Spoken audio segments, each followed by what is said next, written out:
ഈ 2024 ഇലക്ഷൻ്റെ റിസൾട്ട് നാം ആഗ്രഹിച്ചതും പ്രാർത്ഥിച്ചതിനും ഓപ്പോസിറ്റ് ആയിരിക്കും. എന്ന് പറഞ്ഞാൽ BJP തന്നെ ഭരണത്തിൽ വരും. BJP ഭരണത്തിൽ വന്നെന്ന് പറഞ്ഞിട്ട് ഭാരതത്തിലുണ്ടാവുന്ന ഉണർവ് നീങ്ങിപ്പോകുമോ? ഒരിക്കലുമില്ല. കാരണം ഒരു അനുകൂലമായ ഭരണാധികാരി എഴുന്നേറ്റ് നിന്നിട്ട് മക്കളെ വന്ന് സുവിശേഷം അറിയിച്ചോ എന്ന് പറയുമ്പോഴല്ല ഉണർവുണ്ടാകുന്നത്.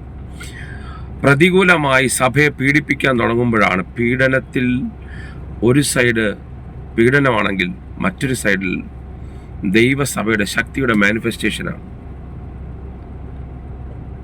എന്ന് പറഞ്ഞാൽ അപ്പോസ്തലന്മാരെ പിടിച്ച് കാരാഗൃഹത്തിനകത്ത് ഇട്ടപ്പോഴാണ് എത്രയോ സ്ട്രോങ് ആയി പടിഞ്ഞ കാരാഗൃഹത്തിൻ്റെ അടിത്തറകൾ കുലുങ്ങി അവർ പുറത്തേക്ക് വന്നത്. അവരതിനകത്ത് ഇട്ടില്ലായിരുന്നെങ്കിൽ അങ്ങനെ ഒരു ശക്തി ഇന്നും പ്രസംഗിക്കപ്പെടത്തില്ലായിരുന്നു. അപ്പോൾ എവിടെയൊക്കെയാണോ പീഡനം നടന്നത് അപ്പോഴൊക്കെയും ദൈവത്തിൻ്റെ സഭയുടെ ശക്തി മാനിഫെസ്റ്റ് ചെയ്യപ്പെടുകയായിരുന്നു. 3 പേരെ തീയിലേക്ക് ഇട്ടപ്പോഴാണ് 4-മനായി ദൈവം ഇറങ്ങിയത്.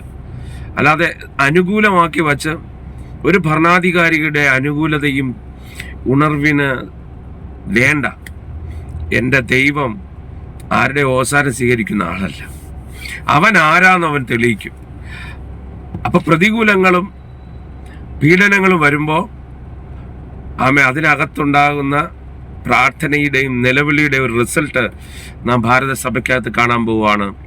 അതായത് കുഞ്ഞിൻ്റെ കഴുത്തിൽ കത്തിവെക്കുമ്പോഴും പീഡനങ്ങൾ സഭയ്ക്കകത്ത് അതിശക്തമായി നടക്കുമ്പോഴും തള്ളിപ്പറയാതെ യേശുവിന് വേണ്ടി എഴുന്നേൽക്കുന്ന അന്ത്യകാല പടയാളികളാണ് നാം ഓരോരുത്തരും.